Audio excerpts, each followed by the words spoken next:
year was 1902, a time when the world felt slower, quieter, yet no less burdened with secrets.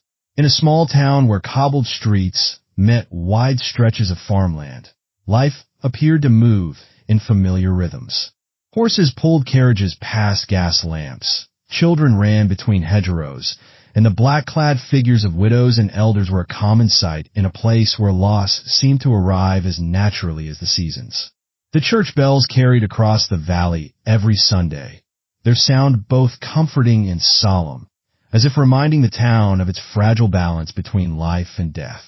People lived close to one another, not just in distance, but in knowledge. Everyone knew who had quarreled, who had prospered, who had failed. And yet, even in such closeness, the darkest truths could remain unseen, hidden in plain sight until it was far too late. The story begins at a funeral, though at first glance, nothing about the gathering seemed unusual. Families dressed in black filled the small churchyard, their faces pale beneath the soft gray sky. They whispered in muted voices, their breaths turning faint in the cool spring air.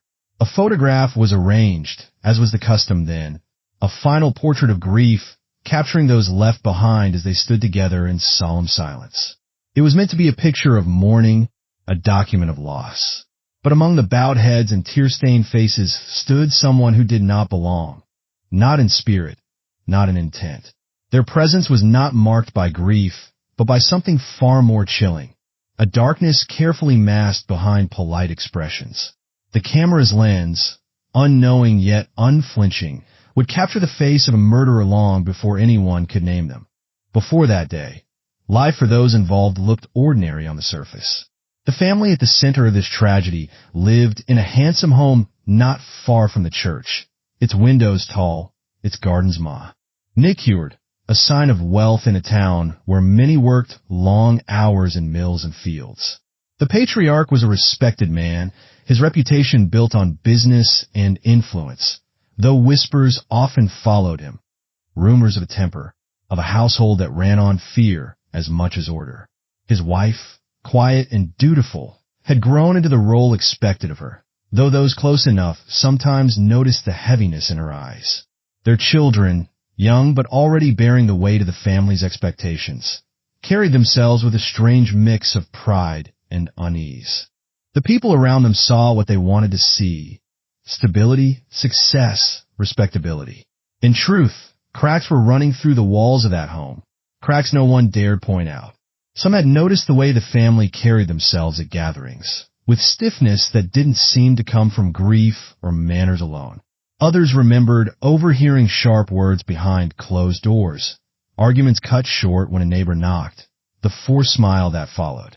It was the kind of household where appearances mattered more than peace, where silence was a weapon, and fear was dressed as discipline. There were others tied to this story, too, each with their own place in the web of events. A close friend of the family, whose loyalty often came at a cost to their own conscience.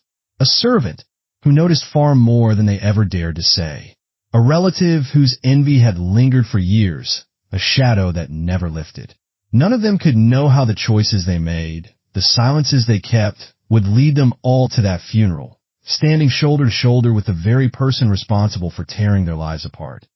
The town itself, with its quiet streets and watchful eyes, provided the perfect cover. People prided themselves on their ability to see everything, to know everything, yet they often looked past the things that unsettled them. Respect for wealth and influence carried its own blindness. When a man had money, when a family held status, their sins were often softened, ignored, or forgiven too quickly. Power spoke louder than suspicion, and reputation held more weight than truth. It was within this culture of silence and deference that the seeds of the crime were planted, long before the act itself took place. There had been signs, small but telling, if only anyone had dared to look closer. The shift in someone's demeanor, the coldness in a glance, the sharp edge to words SP. Oaken behind closed doors. Tensions had built quietly, like pressure beneath a surface, unseen until it becomes impossible to hold back. There were power struggles, husbands over wives, parents over children, neighbors watching neighbors but refusing to intervene. There was in VY2 the kind that poisons slowly, turning admiration into bitterness. And there were secrets guarded carefully, allowed to grow dangerous in the darkness where no one dared expose them at SO. When the family gathered at the funeral in that cool spring air, no one thought to question the faces they saw around them. They were united in mourning, or so it seemed. The camera's shutter clicked, capturing a moment meant to honor the dead. Yet in that instant, history preserved something far more haunting. The presence of a killer standing calmly among the grieving. At the time, no one noticed. They offered their condolences, bowed their heads in prayer, and returned home. But the photograph remained, waiting silently, holding within it the proof of a truth no one was ready to face. What followed would unravel not only a family, but an entire community's sense of safety. That single image, innocent in purpose, carried with it the weight of betrayal, cruelty, and deception. The murderer was there, hidden in plain sight, their smile or solemn stare blending with the rest. But while the others carried sorrow in their hearts, this person carried something much darker, the knowledge of what they had done, and the hope that no one would ever see it. The weeks before the funeral, the photograph was taken had not been calm ones. Beneath the polished surfaces of Sunday gatherings and the polite exchanges of the market, storms were brewing that only those inside the family's walls could truly feel. To outsiders, the household seemed secure and enviable. A large home with fine furnishings, a family that carried its LF with dignity, a man whose word was respected in business. But respect often hid fear, and dignity often came at the price of silence. Inside the house, tension crept into every room like dampness settling into old wood. The father's voice, once firm and steady, now carried a sharper tone, cutting into his wife and children with words that bruised as deeply as any strike. He had built his success on control of his business, his land, and, above all, his family. But control breeds resentment. His wife's quiet obedience masked a gathering bitterness. She had been married young, raised to believe that a woman's duty was to endure, but endurance wears thin when every day is measured in fear of what mood might dominate the house. The children sensed it too. The eldest, nearing adulthood, carried the weight of expectation most heavily. He was meant to follow his father's path, to carry the family name forward, but he saw the man not as a model, but as a tyrant. The younger children, still innocent in many ways, whispered to one another when doors were closed, frightened by arguments that shattered the stillness of the night. In a time when children were rarely invited to speak of feelings, their fear remained locked in them, shaping their silence and their distrust of the world outside. Jealousy also seeped through the family like poison. The father had a younger brother, a man whose charm won him favor in the community, but whose life lacked the wealth and success of his elder sibling. Every interaction between the two men was a performance. The older flaunting his achievements, the younger smiling through gritted teeth, his envy hiding behind compliments that cut like knives when replayed in private. This rivalry stretched back to their boyhood, when one was praised and the other overlooked. Time had not softened the wound. Instead, success and failure had widened the gulf between them until even family dinners became stages for quiet humiliation. External pressures only worsened these strains. Though wealthy by the town's standards, the patriarch's finances were not as steady as they appeared. Behind the polished oak doors of his study lay letters demanding payment, creditors pressing harder than before. Investments he had made with great pride were failing, and though he carried himself with authority in public, in private, his temper grew violent with the knowledge that his empire was not as solid as others believed. The weight of appearances crushed him. His pride would never allow him to admit weakness, so he turned his frustration inward, unleashing it on the only people who could not walk away, his family. Meanwhile, his wife carried a secret of her own. Years earlier, before her marriage, there had been another man, a brief flame extinguished under the stern hand of her father, who insisted she marry into wealth instead of love. That man had left the town, but his memory remained a shadow in her heart. Recently, she had seen him again, older now, but his presence stirred something long buried. He spoke kindly, gently, in ways her husband never had. Their meetings were rare, cautious, but enough to light a dangerous spark inside her. Guilt gnawed at her, but so did longing. She began to imagine a life not bound by fear, a life where her heart could breathe. Others carried grudges too. A servant in the household, overlooked and underpaid, had spent years watching the family from the corners of rooms, holding close the knowledge of their secrets. They had seen arguments, betrayals, even moments of violence that others pretended not to notice. Their silence was born not of loyalty, but of necessity. To speak would mean dismissal, ruin. Yet resentment simmered. Every command, every cold dismissal, every act of cruelty fed a bitterness that waited for a chance to strike. As the days passed, incidents piled upon one another, each small on its own, but together forming the kind of storm that could not be ignored. A dinner ended in broken dishes, the father's voice booming, his wife's silence stretched to breaking. A heated argument between brothers spilled into the streets, drawing whispers from neighbors who pretended to look away, but carried the story to every corner of the town. The eldest son, defiant at last, left the table mid-meal, his father's rage following him like a shadow. None of these moments alone foretold murder, but together they painted a picture of a house collapsing under its own weight. The community, as always, played its part. People talked, speculated, and judged. Some admired the family's apparent strength, envying what they mistook for unity. Others hinted at cruelty behind closed doors, though few dared say such things aloud. Wealth protected the family from scrutiny, but also isolated them. No one wished to risk the wrath of a man who could crush them with a word. So whispers stayed whispers, and the truth remained locked inside the walls where it festered. One night, when the air was heavy with rain and the streets lay empty, the wife sat awake long after the lamps were extinguished.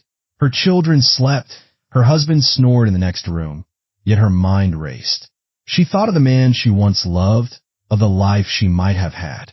She thought of her husband's cruelty, the way he had stripped her of laughter, the way her children feared the sound of his footsteps. And for the first time, she let herself wonder if escape was possible, not just from the house, but from the man himself. That thought terrified her, but also gave her strength. The younger brother, too, lay awake that night, his thoughts poisoned by envy. He saw his elder brother's home, his influence, his family, and felt the burn of injustice. Why should he have so much while others had so little? Why should he be praised while the younger remained in his shadow? His resentment had grown from a seed into a vine, curling around every part of him, choking reason and feeding anger. To him, the downfall of his brother would not only be satisfying, it would be just. These hidden desires, these silent resentments, became the threads that wove the web of the crime. Each character carried their own burden. Envy, fear, longing, bitterness, and none saw how their paths were slowly twisting together toward a single point. The household became a place of sharp glances, hushed arguments, and moments of silence, so heavy it seemed the walls themselves held their breath. There were warnings, though none were heeded. The servant, in a rare moment of courage, once told a neighbor, "There's something wrong in that house." But the neighbor only shook their head, unwilling to invite trouble by agreeing. A friend of the family noticed the wife's distracted gaze, the way her hands trembled when she thought no one was watching. Yet instead of asking, they looked away, convincing themselves it was nothing. Everyone saw pieces of the truth, but no one dared gather them together. The photograph that would one day become infamous was still weeks away, but the camera's shutter might as well have been ticking already. Each small clash, each secret meeting, each whisper of envy or longing added weight to the moment that would shatter everything. The crime was not born in a single instant of passion, but in a long accumulation of silence, pride, and pain. By the time the act itself took place, it was less a sudden shock than the inevitable collapse of a house already rotting from within. The family carried on with their daily lives, attending church, managing business, and walking the same streets as always. To outsiders, they seemed no different. But to those who looked closer, if only for a moment, there was a change, a stiffness in their movements, an unease in their eyes, as if each knew something terrible was coming, though none could say when or how. The tension in the air was almost tangible by then. The wife's glances grew colder, the son's defiance sharper, the brother's envy more consuming. The father, blind in his pride, only tightened his grip, believing he could hold the world in order if he shouted loud enough. But power built on fear cannot last forever. Something had to give, and when it did, the quiet town would never be the same again. The night of the crime did not come with warning bells or storms. It came quietly, under a calm sky and a half moon that threw pale light across the town. From the outside, the family's house looked like it always did, its shutters drawn, its lamps flickering faintly against the dark. But inside, there was a heat that had nothing to do with fire or weather.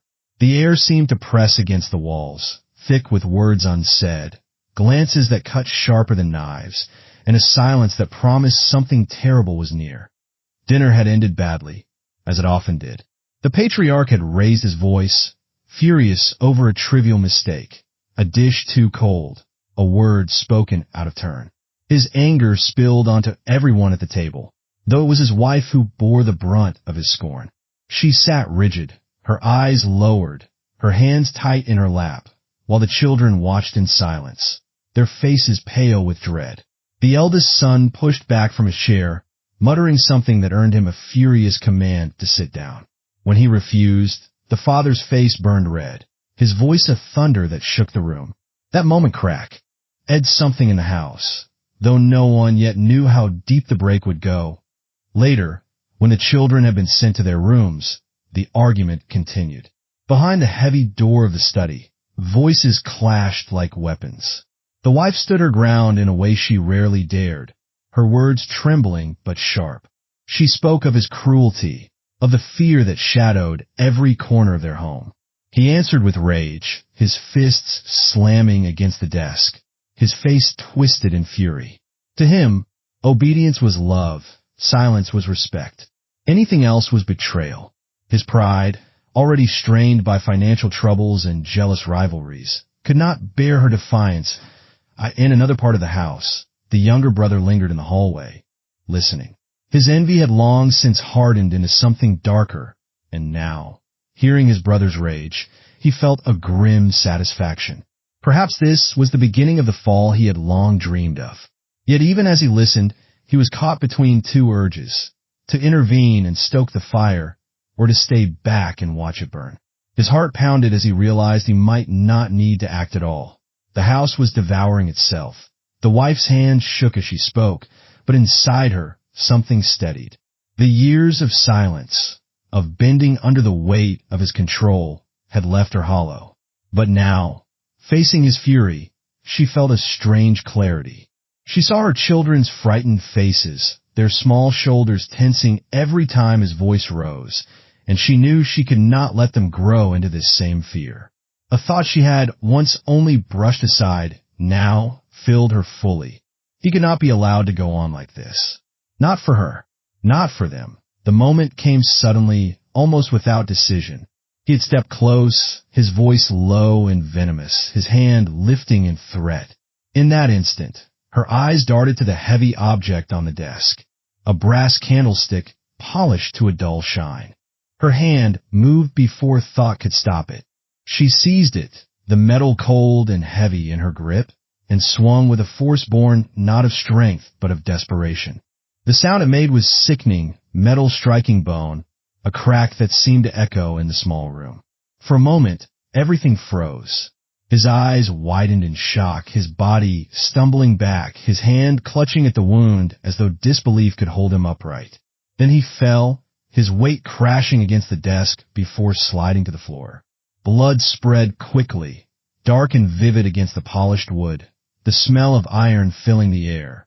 Her breath came in gasps, her heart racing so loudly she thought it might shake the walls. She stared at him, waiting for him to rise, for him to unleash his fury once more. But he did not move. His chest heaved once, twice, then fell still. The silence that followed was heavier than any of his rages had ever been. The younger brother, still in the hall, heard the crash. For a moment, he stood frozen, then pushed open the door, his eyes darting to the scene. What he saw made his stomach lurch.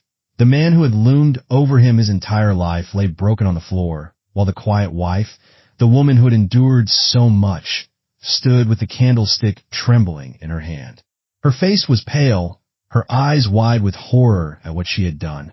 Panic surged through the room like a tide. She dropped the candlestick, the clang of it against the floor breaking the silence. Her hands shook, smearing blood across her skirt as she tried to steady herself. The younger brother stepped forward, his expression caught between shock and something darker, a flicker of triumph. He knelt by the body, pressed his hand to the blood-slicked chest, and shook his head. "He's gone," he whispered, though his voice carried an edge of satisfaction he could not hide. The wife staggered back, shaking her head. "I didn't mean," she began, her voice breaking, but the truth was clear in front of her. Whether meant or not, the act was done. The eldest son, hearing the commotion, appeared at the door. His eyes widened at the sight, and for a long moment he stood frozen. His father's lifeless body, his mother's bloodied hands, his uncle kneeling beside them. It was a nightmare made real. The boy's chest heaved, torn between terror and a strange, desperate relief. The tyrant who had ruled their lives was gone, but at a price none of them could comprehend. In the immediate aftermath, the room dissolved into chaos. The wife wept, her hands covering her face as if to hide from what she had done. The younger brother spoke quickly, urgently, telling them they must act fast, they must protect themselves. His mind was already racing with plans, how the death could be explained, how the body could be positioned, how appearances might be saved. For him, the crime was not just an end, but an opportunity.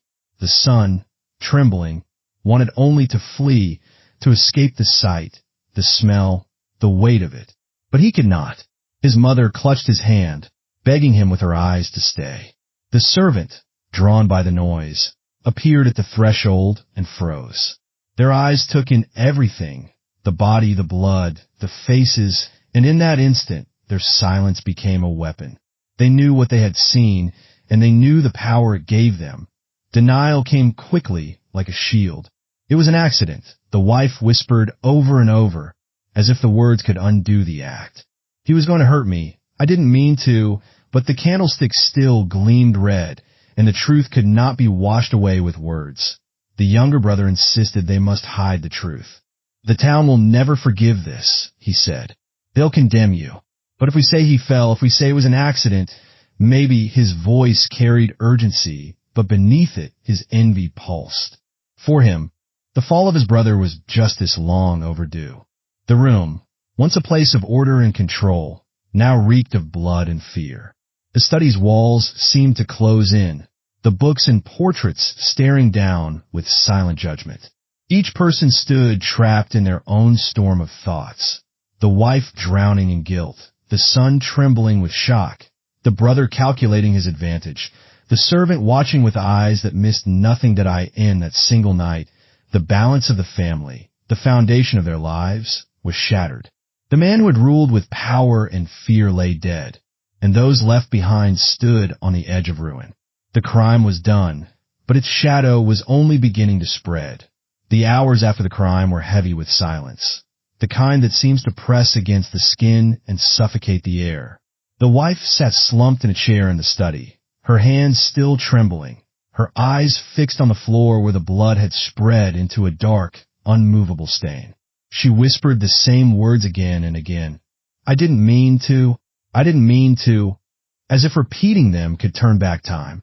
Her son hovered nearby, restless and pale, pacing the room in short, frantic bursts before stopping to stare at his father's body as though expecting it to rise again. The younger brother remained the most composed, though his calm carried an edge that unsettled the others. His eyes moved constantly, calculating, already shaping the story they would tell. The servant, still frozen with shock, was pulled into their circle by necessity. They knew what they had seen, and everyone in the room knew it too. The wife begged them with tears in her eyes not to speak, clutching their hand with a desperation that bordered on madness. The servant nodded, but their silence was not loyalty, it was leverage.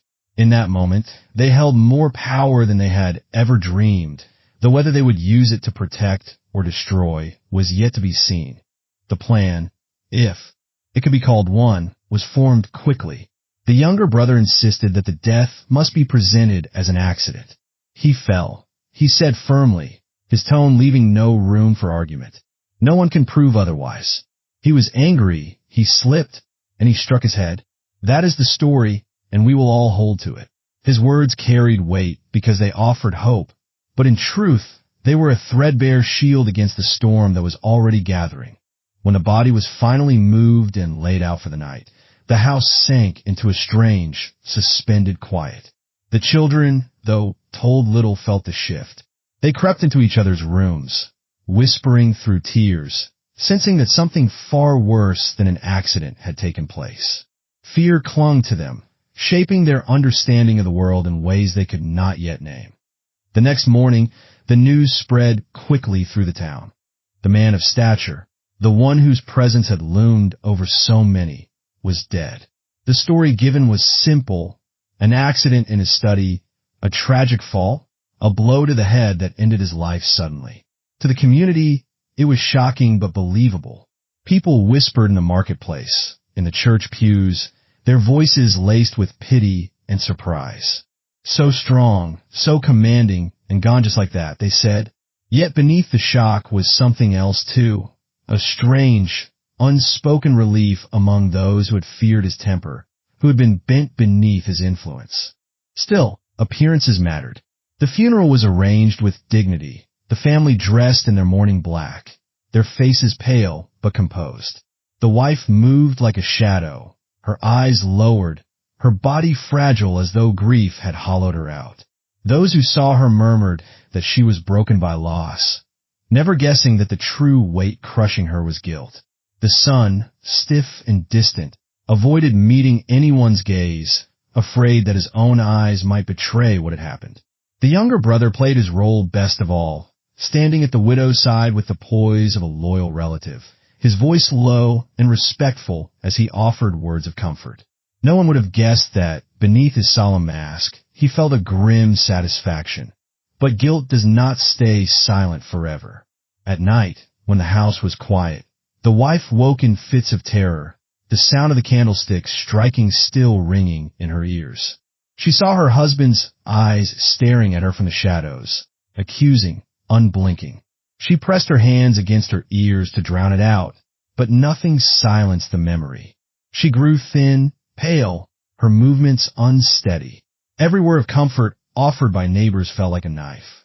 She wanted to confess, to unburden herself, but the thought of her children's lives ruined held her tongue.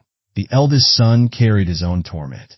He hated his father, had wished for his fall, yet the reality of his death filled him with guilt. He avoided the study, unable to step into the room where the act had taken place. He spoke little, ate less, his youth overshadowed by a weight too heavy for him to bear. To his friends, he seemed distant, his laughter gone, his spirit dimmed. Inside, he wrestled with a question he could not answer. Was he glad his father was gone, or destroyed by the way it had happened? The younger brother thrived in the aftermath, though carefully. Outwardly, he was the GR, eaving relative, supporting the widow, guiding the children. Inwardly, he felt his brother's shadow finally lifted. Yet even he was not free of fear. Every knock at the door, every unexpected letter stirred a flicker of dread. What if someone knew? What if the truth had slipped out? His triumph was tainted by paranoia, though his pride refused to admit it.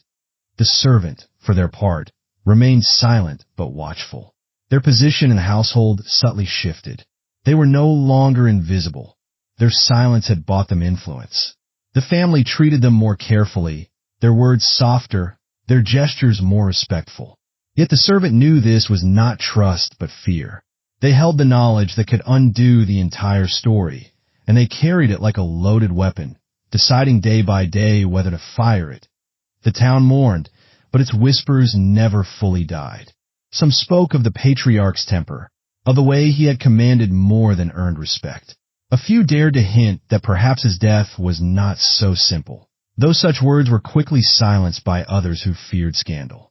Reputation was a powerful shield, even in death. But the photograph taken at the funeral, the one meant to preserve memory, captured something no one recognized at the time.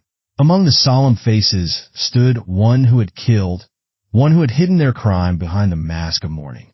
The camera froze the truth even as the world looked away. In the months that followed, the house never returned to peace. Grief hung heavy, but it was not grief alone. It was guilt, fear, and secrets pressed into silence. The wife grew weaker, her health fading as her conscience aided her. The son, carrying his father's shadow and his mother's crime, walked with a weight that made him seem older than his years. The younger brother continued to maneuver, finding small ways to claim what had once belonged to his sibling. Though his victories were soured by the constant watchfulness of a community that never fully forgot. The crime had ended one man's life, but its ripples touched everyone around him. It reshaped the family, scarred the children, and unsettled the town. And though the official story remained an accident, the truth lived on in whispers, in restless dreams, and in the haunting gaze of that photograph where grief and guilt stood side by side. The trial that followed would be remembered in town history not just for the crime itself, but for what it revealed about human weakness, power, and the fragility of reputation. The courtroom was packed from the first day. Neighbors, journalists, even strangers from nearby towns filled the benches, eager to see the faces of those who had lived among them, now stripped of all dignity. Margaret sat stiff in her chair, pale but composed, clutching a handkerchief that she never once used. Henry, in contrast, looked like a shadow of the man he had once been, his proud posture gone, his eyes sunken, his hands trembling when he tried to write notes to his lawyer. Both were exposed before the world, their secrets dragged into daylight. The legal battle was long and ugly. Witnesses came forward, some reluctantly, others almost eager to speak. Servants revealed what they had overheard behind closed doors. The arguments, the threats, the nights filled with slammed doors and muffled cries. Letters were produced that Henry had tried to destroy, showing his intent to silence anyone who threatened his standing. The prosecution painted a picture of cold calculation, while the defense clung to the story of passion, of a marriage poisoned by years of resentment, of actions taken in the heat of unbearable emotions. But the evidence was clear. Margaret's body, the bloodstains hidden under boards, the hurried burial. It all spoke of guilt and desperation. When a verdict was read, silence filled the room. Henry was found guilty of murder, and the weight the word seemed to crush him in his seat. Margaret was declared complicit, not for wielding the weapon, but for helping cover the truth, for turning her grief into silence and survival rather than honesty. Their lives, once polished by wealth and reputation, were reduced to numbers in prison records. The judge's voice carried through the room. No name, no status, no fortune can place anyone above the law. For the town, the case was a mirror, forcing people to face the hidden rot behind respectable doors. People began to question how many other houses, filled with polite smiles and Sunday prayers, might also hide secrets of cruelty and despair. The newspapers fed this curiosity, writing long, lurid articles that both horrified and fascinated readers. Some sympathized with Margaret, seeing her as a woman trapped by circumstance, crushed by a husband's cruelty. Others saw her as no less guilty, a woman who could have spoken the truth but chose to protect her own name. Henry, once admired, became the embodiment of arrogance undone by his own hand. As the years passed, the photograph from the funeral remained the most chilling relic of the case. People who looked at it swore they could see the truth in it, that Henry's eyes, frozen on paper, revealed something he could not hide. It became a symbol, not just of that crime, but of how appearances could betray reality. Families passed the story down, using it as a warning. That evil does not always wear a stranger's face, and danger can sit quietly beside you at your own table. Justice, in its own way, was served. The law had spoken, lives had been destroyed, and a community had been scarred forever. But questions lingered, as they always do. Was Margaret a victim who was punished for trying to survive? Was Henry a man who might have been saved if pride had not poisoned his heart? The answers depended on who told the story, and each retelling carried its own shadow of judgment. The broader lesson of the case reached beyond the courtroom. It revealed the imbalance of power in marriages, the silence that society often demanded from women, and the way wealth could delay but not erase consequences. It forced people to ask themselves how far they would go to protect their place in the world, and what price they would pay for silence. In the end, the story of the funeral photograph was not just about a crime. It was about the masks people wear, the lies they tell to keep their world intact, and the way truth has a way of breaking through, no matter how carefully it is buried. Henry and Margaret's lives ended in disgrace, but their story lived on, a reminder that human nature is never simple. Love and hate, power and weakness, pride and shame. They all collided that day, leaving behind a tragedy that still echoed in whispered retellings long after the last stone was laid on their graves. The photograph, framed in black and tucked into old collections, became something more than a piece of history. It became a haunting reminder of morality's thin line, of justice pursued and justice questioned. For those who studied it, it was not just the image of mourners around a coffin. It was proof that sometimes the most dangerous person in the room is the one standing quietly in the background, hiding in plain sight.